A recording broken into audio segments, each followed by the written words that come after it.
Hi, my name's Trevor Walker. I'm president and CEO of Frontier Lithium. Frontier Lithium's a TSX Venture listed company headquartered out of the greater Sudbury area of Northern Ontario. Frontier is focused on and has a primary objective of producing lithium chemicals, so greatly needed to produce the active materials for the greatly expanding energy storage market, in particular, the batteries required for transportation and zero emission vehicles. So we're positioned well in the heartlands of North America and the Great Lakes region. Trevor, good to see you. So in December, You've had a little bit of fun since I last spoke to you. No, it was November, mid-November it was. You've been on a bit of a tear. It says you've gone from 139 to 340 in no short time. What's happened? How's that happened? We've started to tell our story, Matt, and really a lot of investors and funds are just shocked that they have never heard of Frontier Lithium or the PAK Lithium Project here in Northern Ontario. So really just starting to get the word out and just continue to take a cautious but confident approach and take baby steps and continue to move the project forward. So there's been a lot of excitement as well with regards to investments around the world taking place to participate and try and really build out supply chains to produce batteries and electric vehicles that the world wants to transition towards. So right place at the right time, they say. You got to put yourself in that position for sure. I mean, so the things that I noticed from our last conversation, you were doing you were starting to see some higher grade drilling come through. You were looking at some infill drilling, which I noticed has happened for that resource upgrade, and I guess you're still working towards that PFS in the middle of this year. But the thing that caught my eye was the pilot plant. Can you tell me a little bit about where you are with that? Yeah, so we're hoping we're focused on delivering a PFS. Since we last spoke, we need a little more time. So comfortably, we've set the target month of September of this year to deliver the PFS. A big part of delivering the PFS is it's twofold. Number one, realizing the resource size for reserve calculations. So that has been taking place, and I'm sure we'll get into that in a second. But to hone in on your question or comment around the pilot, we've conducted a lot of work on various process options to produce lithium chemicals, and we've selected one. We look forward to announcing that soon to shareholders and the public. But we've conducted successfully a pilot for mineral processing, firstly to produce the feedstock or the concentrate required for chemical conversion. So we did that in Southern Ontario, very reputable group. We have a very strong internal team. We've got a manager, for example, of mineral processing that's worked on lithium around the world, and he joined the company here roughly 8 or so months ago. So we essentially produce close to a ton of concentrate, and we set out to with our own internal spec, which we believe is premium concentrate required to produce premium chemicals. So we put together a representative sample, around 4% dilution on that sample. It was a blend of mostly the Spark deposit material and to a lesser extent, roughly 10 to 15% of the PAK deposit material. And put together a pilot, and we definitely hit the internal spec that we've set out for ourselves. So it ranks favorably with premium feedstock that you'd see reports out of the Greenbushes deposit. So a key impurity that you're trying to hit is iron, and having the world's best feedstock for chemical plants. The world looks for 0.8% Fe2O3 or iron oxide levels. So we hit that mark. So we're pretty pleased.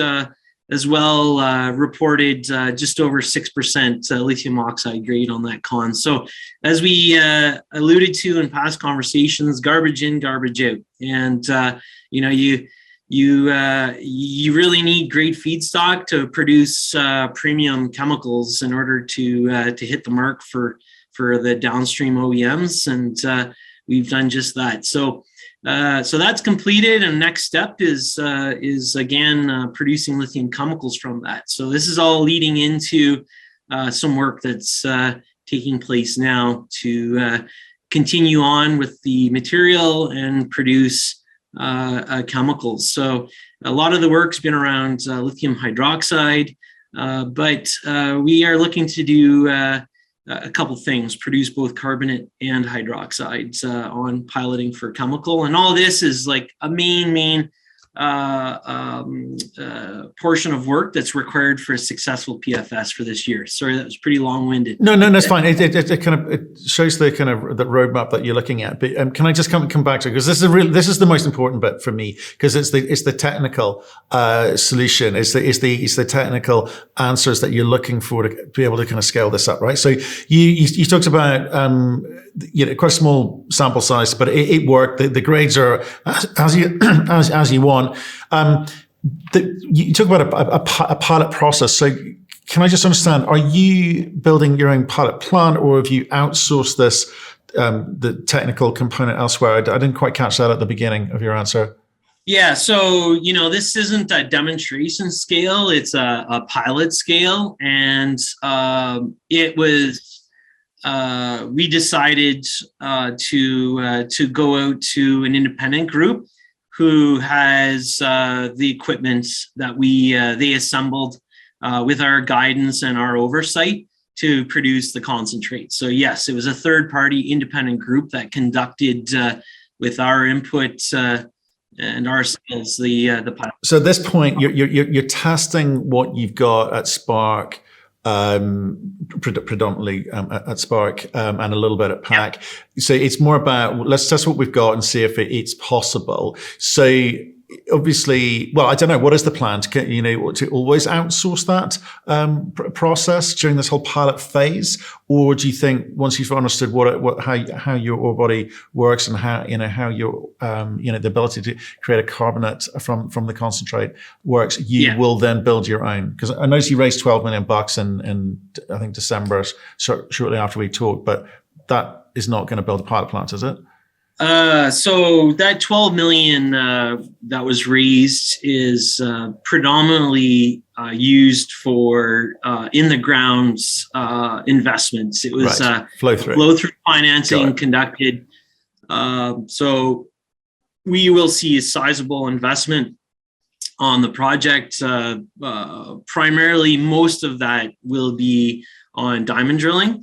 And the lion's share of that will be on the Spark deposit. So we put out a resource upgrade about a month or so ago on the Spark deposit. So it sits at 32 million tons, roughly half under the measured and indicated, the other half under the inferred. So a big part of our work this year is the infill and converting that inferred to M&I, and as well resource expansion at the Spark deposit. So that's a 2x. To date, we've drilled 15,000 meters on our project.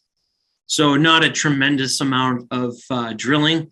So this year alone, we will have roughly at least 10 to 15,000 meters of drilling on the project in total, most on Spark. So that's a 2x over all the activities that have taken place since 2013. So pretty exciting for the company here, for that money spent mostly on the ground. Absolutely, and I get that you've significantly increased the scale there of what you think's in the ground, right? But I want to come back to the technical side of things, because that's where this thing moves. Because you've moved. I mean, crikey, you're up $750 million company now. You're 280 when we last spoke, right? So you've really moved. The market's reacted to the story. It's really positive. But lithium stories are based on the technology, the being able to extract the lithium efficiently and economically, etc. Right? So you've outsourced the kind of the first pilot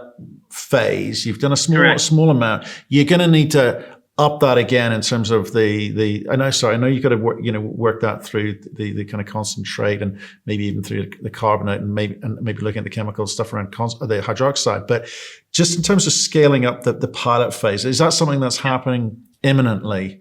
Yeah, it is, right? Yes. So look, great question, Matt, and if a couple things there. Number one, we have gone through a process of looking at various options to produce lithium chemicals. From a mineral processing standpoint, pretty conventional, pretty well known. Based on the piloting on mineral processing, we're good. We've done enough work, really, in my mind, to satisfy DFS requirement. Final feasibility. Where there's more uncertainty is, yes, back to taking that concentrate and turning it into chemicals. Now, if we were sitting in where most of the chemicals in the world are produced, in China, for example, the piloting that we are conducting would be enough to go direct to building a large commercial plant if we were in China, based on the experience, the know-how. And that's the reality of how it's being done in China. However, we are in the West. There isn't, to date, lithium chemical production in North America. So even though we're feeling good and very confident around the quality, size of resource and its potential, there's a big undertaking to produce lithium chemicals in the West, and we are looking at building, constructing a demonstration scale plant to take a larger sample, produce the feedstock, but the demonstration not on mineral processing.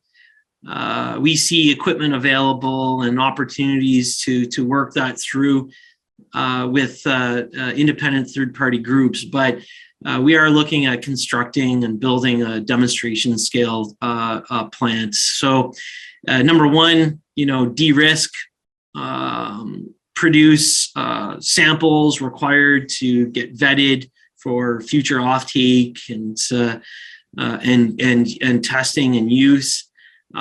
Number two, again, back to the point of, we're going from a sales story and a concept and an idea to something tangible. Our job here and our responsibility is to deliver premium lithium chemicals that can be relied on. We have to play an integral role in building the supply chain in the West. So you got to train people. And we have a massive undertaking and responsibility here. So yes, great question. And we are looking towards building and operating a demonstration scale chemical plant. That's awesome. Like I said, if you can crack that nut, it takes you to a whole new level, right? So to do that, obviously you're going through this outsourced model at the moment and bringing it in-house. I think that's really, really attractive, but that's going to require a couple of things. It's going to require money to do so, and that money to do so is going to be there if you can persuade the market or the money that you're having conversations quite close to the Canadian border with automotive manufacturers, I suspect, and creating, chemicals which are wanted.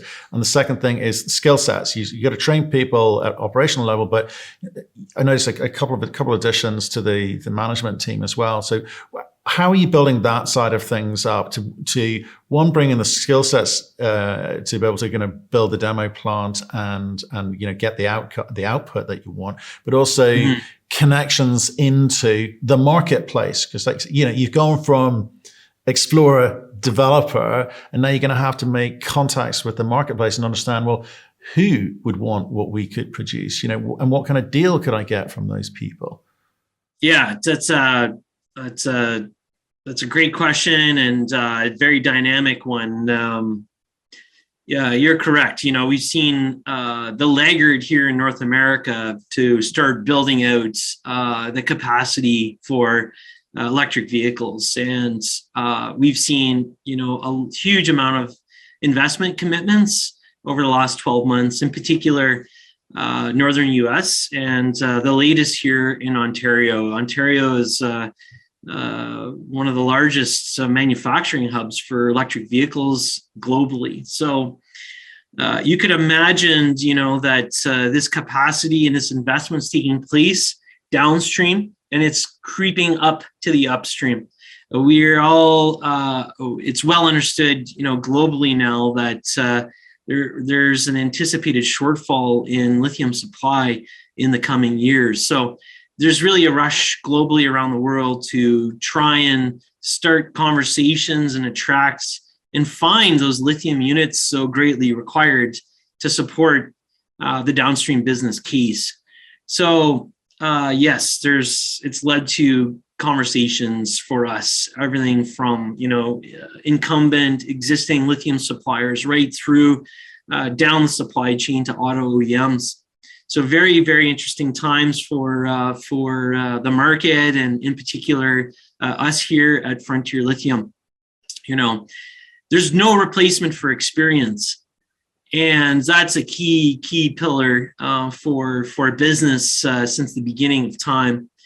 We've managed to find a great resource, and we backfilled that resource essentially with a senior mining board. With, for example, the likes of Mark Boisonneau, former head of global nickel assets for Glencore, retired a couple of years ago. He's a resident here in Sudbury. So he's one example of many that we've attracted to the board.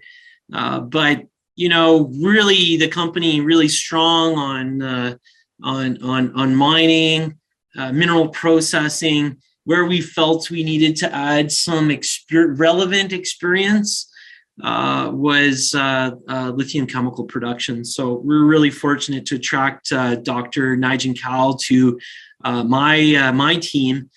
He was former chief scientist for Tianqi Lithium for roughly 10 years. Chinese Canadian, lives in Montreal.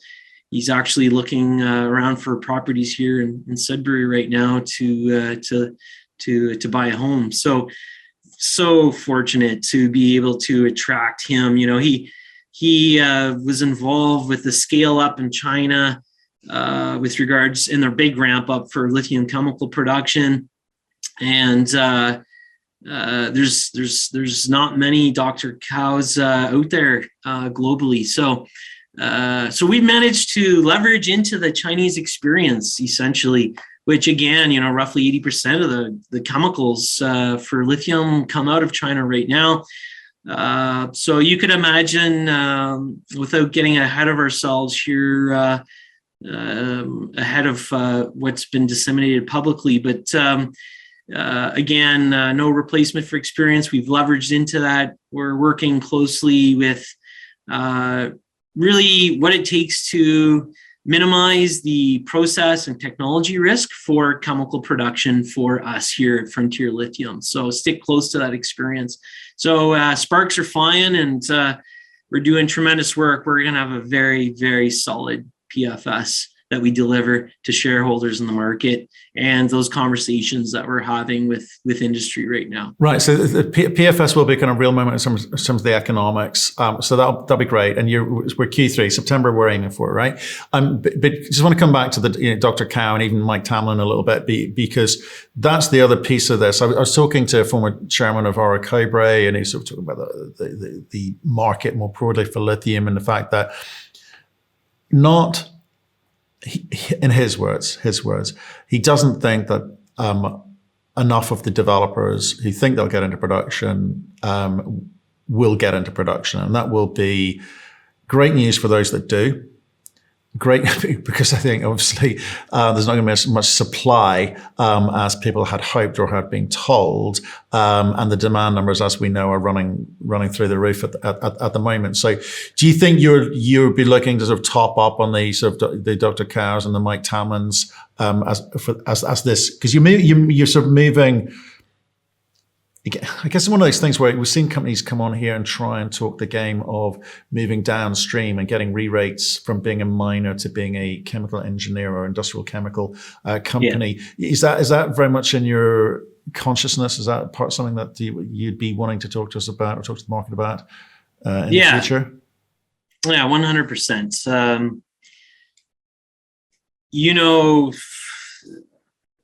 For generations here in Ontario, for example, we've got this great mineral endowment in Northern Ontario, and we grew up around the kitchen table listening to grandfathers and fathers and mothers talking about all the mining that's taken place, and unfortunately all the shipping that took place around that mining. So we have a tremendous opportunity.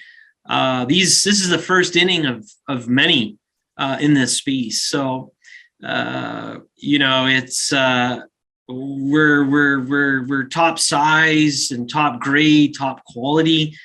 We have a responsibility to take this downstream and produce the chemicals and really leverage the resource in this shortfall in supply. Leverage that to go downstream to produce the chemicals. We're really fortunate to be headquartered here in Sudbury. The next door neighbors that I grew up with playing baseball in the backyard with, we come from generations of mining and processing, in particular with the strong presence of the former Inco and Falconbridge, now Glencore and Vale here. With all the pyrometallurgical and hydrometallurgical experience here that we have. So it's really not a stretch for Frontier Lithium to be going downstream. Again, we've got availability of the human capital or human resource required to do it. This is a premium jurisdiction to do it in Ontario. We're lacking on the lithium experience, but we're one of few in the world that have leveraged into the Chinese experience and know-how. So we believe that we will be the first true success on lithium chemical production from a junior company in here in Ontario. So we sit at the front doorstep of the greatest market in the world, and this is really analogous to the old Rockefeller days of moving oil on the Great Lakes, but being replaced with lithium chemicals. So we have the goods. We've reached into the experience, but one step at a time. We're not going to get ahead of ourselves. We've got an excellent company with a world-class asset, and this needs to be done right. And again, we have assembled a senior mining board of directors following through with top management. So we have the goods to deliver chemicals here. Okay, well, I guess the truth will outcome the PFS, whether this sort of high grade, low impurity and vertical integration model that you're laying out here. Let's see if those economics stack up. So far, looking good. I'm keen to hear more from you during the year. So stay in touch. Let us know how you're getting on. Okay.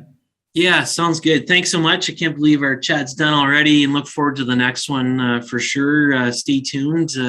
Be a very active year for us. So really exciting times. Thanks for your time today, Matt. Sure appreciate it.